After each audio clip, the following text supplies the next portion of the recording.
Welcome back to Mission Ready, the VA Disability Podcast. I'm Dr. Marshall Barr, your host, and I'm rejoined again today by my co-host, Josh Ackler, our Director of Veteran Outreach. Good to see you, Josh. Oh, glad to see you again, too. So excited about today's episode. We're talking about SMC, special monthly compensation, the different rates.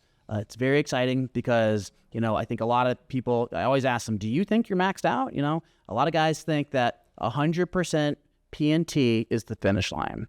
But for a lot of veterans, they don't understand that it's not. There is compensation to be had beyond that 100% P&T. So today we want to structure that conversation around that. What is SMC? What are the different, letters that you can get beyond, just 100% P&T? What are some of the compensations for each of those? And how do you determine if you're eligible for each of those, right? Let's talk about SMC 101.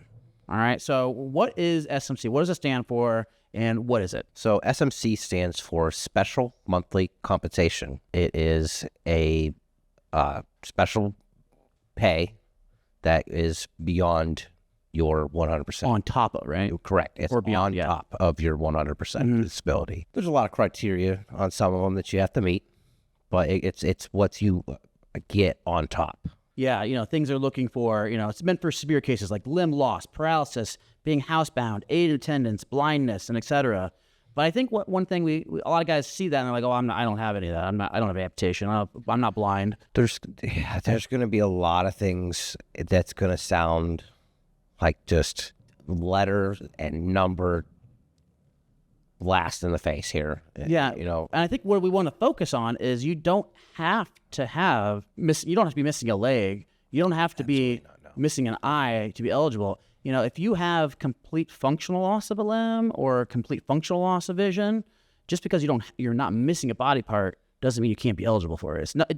This doesn't exist just for worst case scenarios. It ranges from K all the way through T ratings, and there's half ratings in there. Right. It can be confusing. Again, it's just like the VA math. It's confusing. It's alphabet soup, and they make it purposefully confusing. So sometimes you self-select yourself out of applying for it, right? Just to keep you out of it. Always keeping us on our toes in the dark, right? Absolutely. Like the VA should, right? Yeah. So I want to talk about how much money are we talking about when it comes to SMC ratings? It could be from 136 all the way up to like $10,000. So I've got some figures here, right? And, money talks. And I think it's important that we know about this, right? So if you are and we're going to get into all these different letter classifications of SMC, but just for example, if you're SMC K, that is an additional $136 a month on top of your already 100% disability compensation, right? And with SMC K, you can stack up to 3 disabilities with SMC K. So it's just max 3. So you can have your 100% disability compensation plus 3 additional SMC K disabilities. So you're talking about 136 plus 136 plus 136 plus your 100%. Correct. So you're talking about significant earnings, right? Compensation. Oh, yeah. And then you get into like SMC S.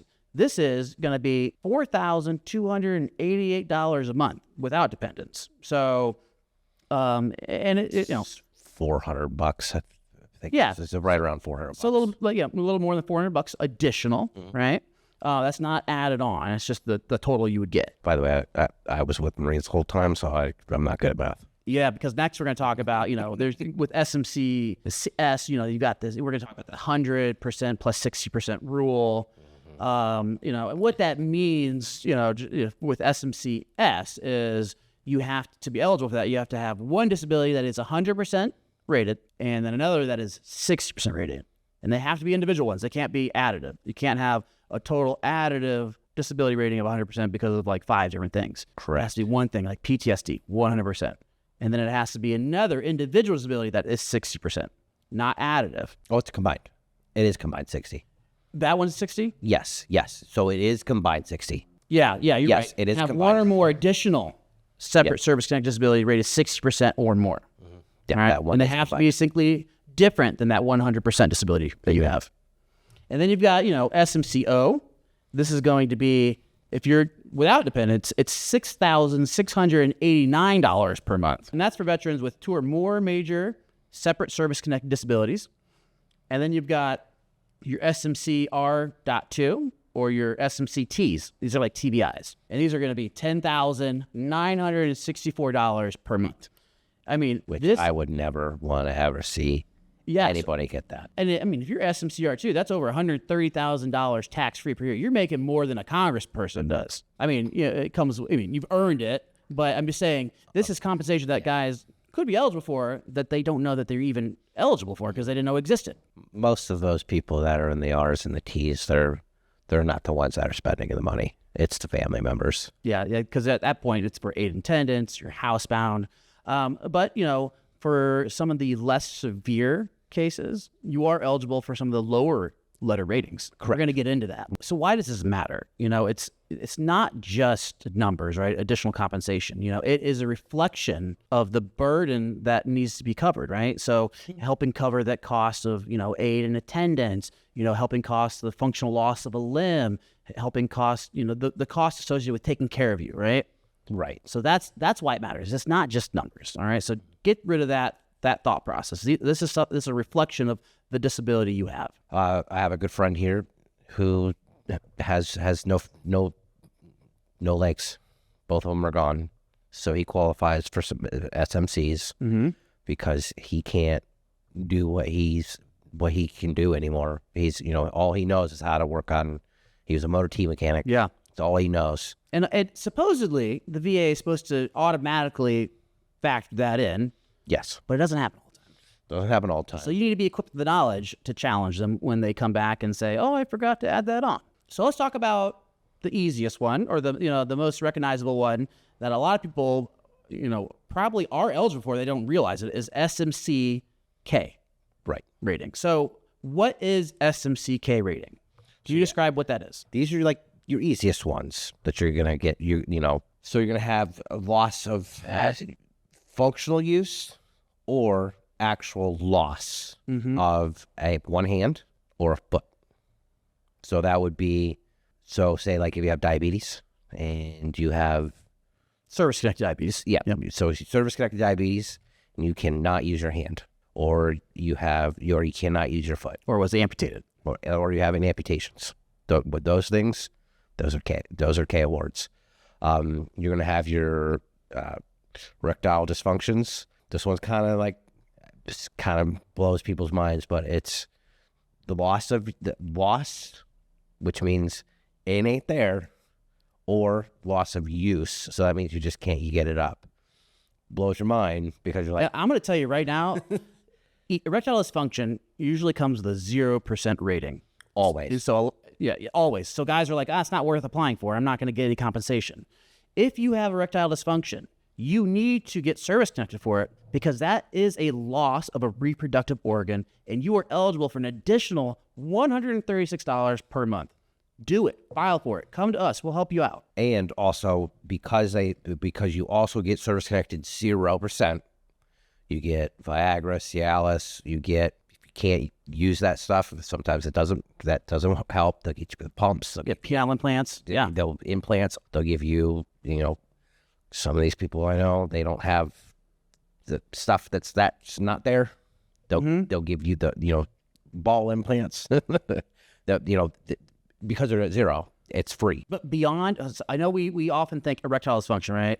But we have to recognize that our fighting force is turning a lot more female, right? This is a common thing that I come across as a VSO, or when I was a VSO, and also when I field some calls for females, is a thing called SAD, which is female sexual arousal disorder. It's very common for females who have an MST. Military sexual trauma.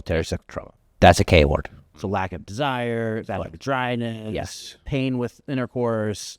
If you're a female and you have these, you should get service connected and then apply for SMC K rating. So what I would say is the easiest way to get these K awards for males and females is going to be your PTSDs and your military sexual traumas. They're going to be almost an automatic award. Almost. You say if you have like FSAD or ED? Okay, yeah. It's almost like an automatic. Yeah. It's almost kind of like a gimme. Yeah. Because it's free money. You're leaving it out there. Yeah, you're just leaving it out there. I mean, you have it, get compensated for it. I mean, all those medications that they give you, yeah, they pretty much, Yeah. Read the labels. Side effects for a lot of mental health medications: erectile dysfunction, hypoarousal, delayed orgasm. So, SMC K qualification. Yep. Some other unusual ones for SMC K are going to be if you've loss of one eye or limited vision in one eye, Limited deafness. loss of both buttocks. It's an unusual one. Yeah. Not a lot of people have that. If you have complete deafness in both ears, But yes, it has to be both. it's 100% deaf. Inability to speak. And for females, we talked about, female sexual arousal disorder, but if you've ever had a mastectomy, breast cancer, and it's cervix connected, if you've lost 25% of breast tissue, breast mass, that is automatic SMC K qualification. And remember, you can do up to 3 SMC K quals, right? So you can apply for SMC K for erectile dysfunction. You can apply for SMC K if you've got loss of a foot because of diabetic neuropathy. So it's additive. And you can do that up to 3 different conditions. With that said, is all these things that they're going to give you zeros for, and you're like, oh man, they're just giving me zeros. Well, they're going to take care of this stuff. So say with the female who got breast cancer and they had to have breast tissue removed, you get 0%, and they find that it was zero service connected. Mm-hmm. They're going to give you an elective surgery. Yeah. So get that connection. Get the treatment you need. Right? Along with that, most people get, Yeah. they're self-conscious about it. So they're going to help you out there. Yeah. So get it done. Now let's talk about continuing climbing that ladder, right, of compensation that you're eligible for. Let's talk about SMC L. All right. So like I said, SMC L in 2025, you would be eligible as a single vet with no dependents, $4,767, right? So what makes a veteran eligible for SMC L? Okay, so this would be that they would require aid and attendance. And what is that? That is somebody who has to take care of you for your everyday activities. This is someone who has to dress you, bathe you, feed you, do your medications, has to go and do, they have to do everything for you. You're basically pretty much bedridden. The fancy medical term is ADLs, activities of daily living. So that's going to be eating, bathing, brushing teeth, taking medication, handling finances. If Correct. someone else has to do that for you, then that is aid and attendance. Correct. It's not just, my wife has to, she cooks me breakfast every morning for my whole life. That's not aid and attendance. Right. It's just a spouse cooking you meals, right? Correct. Like somebody has to lift your leg for you and physically put the socks on because you cannot do it. Yeah. That's that's an ADL. Another thing that qualifies for SMCL, obviously permanently bedridden. You don't get out of bed ever. If you've had anatomical or functional loss of both feet. So again, either your amputations or you can no longer use them. Say you've got such severe neuropathy that you've just got foot drop on both sides. You can't use them. You can't walk. Right. That would qualify you. Absolutely. And then if you're blind in both eyes. Mm-hmm. So a lot of times, a lot of guys will ask, what about mental health? Can I qualify for SMCL for PTSD, anxiety, depression? This is where you kind of get into, again, aid and attendance kind of way. Yeah, so you've got to be able to show that you're eligible for aid and attendance. Correct. And, so I don't misspeak.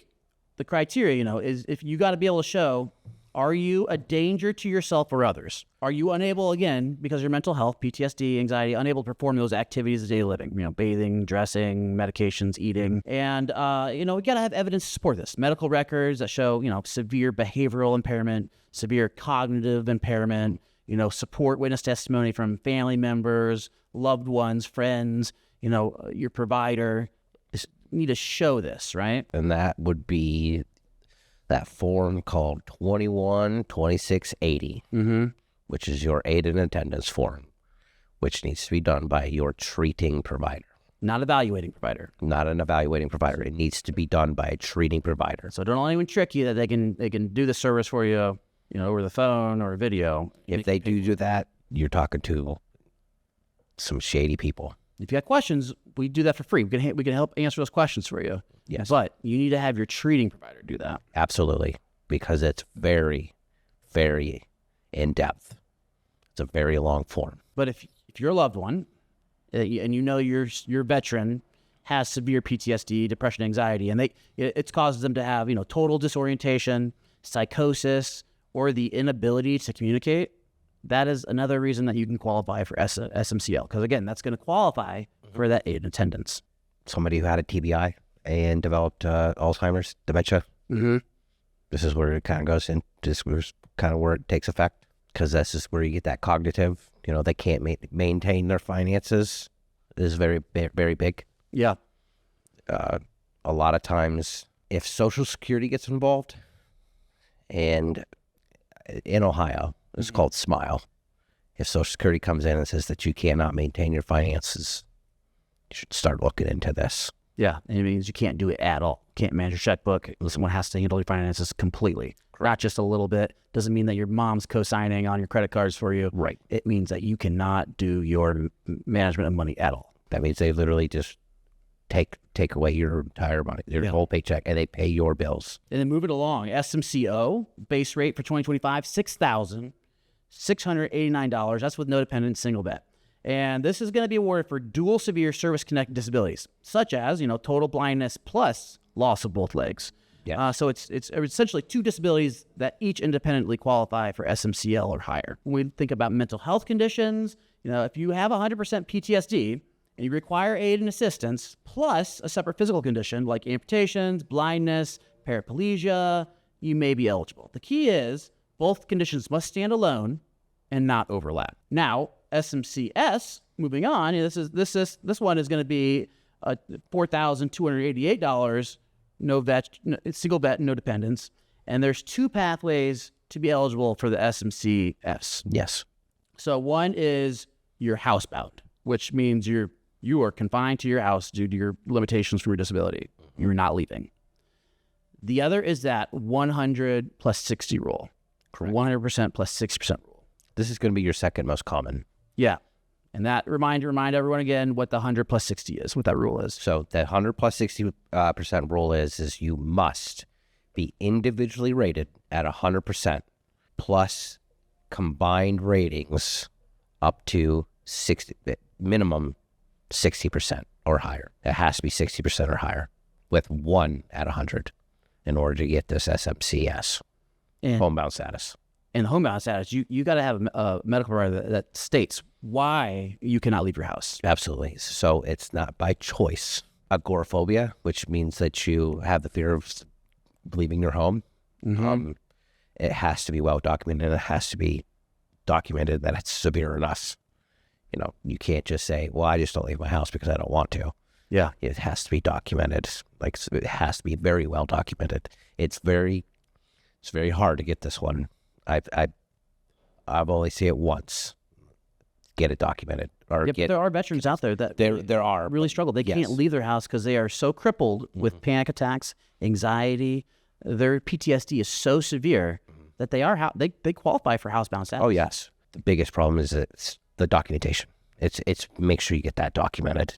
Well, a lot of times they can't, right? Because they're so disabled. Right. So they rely on a loved one to help them. And so that's why if you are a loved one of a veteran that is dealing with this housebound level of disability, you need to make sure that that's getting documented by their VA doctor, by their primary care doctor. Because that's the only way they're going to win this, is if you become their advocate and champion for them. Be the advocate if you're the loved one. Help them get this.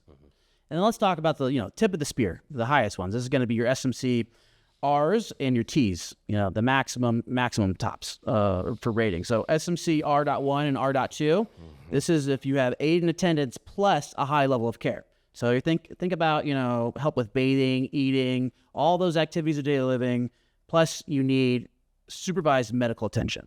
So you've got like skilled nursing in your house. Yes, it's going to be skilled nursing in your house. You are in a facility being taken care of. Yeah. I think a myth that comes with the R and T status is you don't need to be in a medical coma to qualify. No. You just have to show that your needs require daily medical supervision. Now, let's talk about these half steps, right? Because you can get half step increments to these letters, right? It's like a K half, R half, S half, L half. What makes you eligible for this half rating? These are like little pumps. Yeah, like half step bumps, right? Right. This is like the VA's kind of cop out, I would say. Yeah. They don't want to award you the whole letter, but they'll give you the previous letter plus half. Right. So I wrote down, the qualifications, right? So if you qualify for SMC level, for example, L, plus you have an additional disability rated at 50% or higher, and the condition is static, meaning it's permanent and not going to change, you're eligible for a half step bump. So, it still can be kind of confusing. So I wrote down some examples, common examples. So say you're rated at SMC L, right? And you have a separate 50% static rating not used in calculating the L, you will get bumped to that SMC L half. And say if you're rated at SMC M and have a separate 100% static disability, you get bumped to SMC N. Think of it as SMC is like a performance-based bonus, right? You've got another serious condition that didn't count the whole thing, so it gets bumped up a little bit. So I want to talk about some common mistakes, and myths that we can, debunk. Because oftentimes it's not about what the VA denies. It's about what you don't know, right? Right. What you're eligible for. So, the most common, we've already talked about it, is 100% P&T is not the finish line. It's actually the start of being eligible for the SMC criteria. That's where you want to really start to dig in through all your service-connected disabilities and see if you are eligible for any of the K through T criteria. Require only maybe 10%. You're like, oh, I need 10 more percent. Yeah. And I can get homebound status automatically rewarded. And that's another common myth, right? Another common mistake is if you are on aid and attendance, that should be an automatic bar. The floor should be SMC L, And so, if you require a caregiver for anything that's service connected, you should be SMC L or higher at a minimum. Correct. So aid attendance, that is what it is. Another one I see is thinking you need to have an amputation to qualify. We've already talked about it. Right. If you have loss of function of a limb, that is as good in the VA's eye as an amputation. Correct. If you've got drop foot, is completely paralyzed because you've got horrible sciatica and you can't ambulate or walk around on it, that is the same as having that foot amputated. It is a complete functional loss of that limb. Yeah, I mean, you're going to have your people with neuropathy. You're going to have maybe people who've gotten in an accident, motor vehicle accidents, that are paralyzed, paraplegics. Those are full loss of function of their body parts. Those are rewarded. Those are counted as an amputation per se. And I think, and I'm going to say this, I repeated myself a lot on this, but the most common mistake, pitfall that I see veterans doing, leaving compensation on the table, is not asking for SMC K for either erectile dysfunction or if you're a female sexual arousal disorder, FSAD. If you have that, technically the VA is supposed to automatically assign that to you, but they oftentimes forget. So if you have it, and if you have it right now, you're service connected for it, or you have it and you're thinking about getting service connected for it, when you go in, you make sure that you're asking and inquiring about getting that SMC K rating, because otherwise you're leaving $136 additional per month tax-free out there. This is the most common question I get is, well, if I go to the CEP exam, what happens? And I'm like, well, how do you think they're going to test you to see if you have FSAD or ED? They're not going to go in and they're not going to go and do the dirty for you. It's not going to happen. They're not going to jerk you off or finger you, whatever. They're not going to do that. They're not going to touch you. Yeah. These are my private parts. Don't touch them. Yes, got it. This is the no-go. They're not going to touch you in the no-no parts. So it's just what you tell them. Yeah. That's going to be your diagnosis. In closing, I think it's important to know that getting 100% P&T, that's the top floor, right? But there's still a rooftop you can go to. And that's what these SMC ratings are for. Absolutely. It's, again, recognition by the VA saying that your disabilities require a certain level of care beyond what you're already getting compensated for. You may be eligible for it. If you're unsure and you think you may be, give us a call. Give us a call at Xterra Health. It's free. We give free advice. We don't charge for advice. We would love to walk you through it, talk you through it, see if you are eligible, see what level letter SMC you are eligible for. But do you have any final thoughts, any clothing thoughts when it comes to SMC ratings that our veterans should be aware of that maybe we didn't mention? It's following the criteria, I mean, it's going to be very, I think a lot of times you're going to see the letters, see numbers, like, oh, I want the 10,000.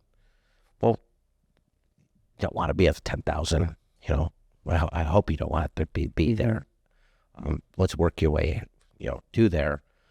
But realize that there is steps to, you know, there is certain criteria you're going to have to meet to get up there. But if you're at 100, start looking for the next steps. Always look for the next. Never stop. Keep looking. Keep going. There's the answer. You should be never ending. You should be always fighting the VA. Well, thanks, Josh, for everything today. Thanks for answering my questions and participating. You know, next time we're going to be talking about coronary artery disease, CAD, how you get eligible for that, service connected, the ratings for that. But until next time, you know, like and subscribe our YouTube channel. You can follow us on all of our social media outlets, you know, Facebook, LinkedIn, Instagram, TikTok. Look us up on exterrahealth.com. And until next time, stay mission ready. Absolutely.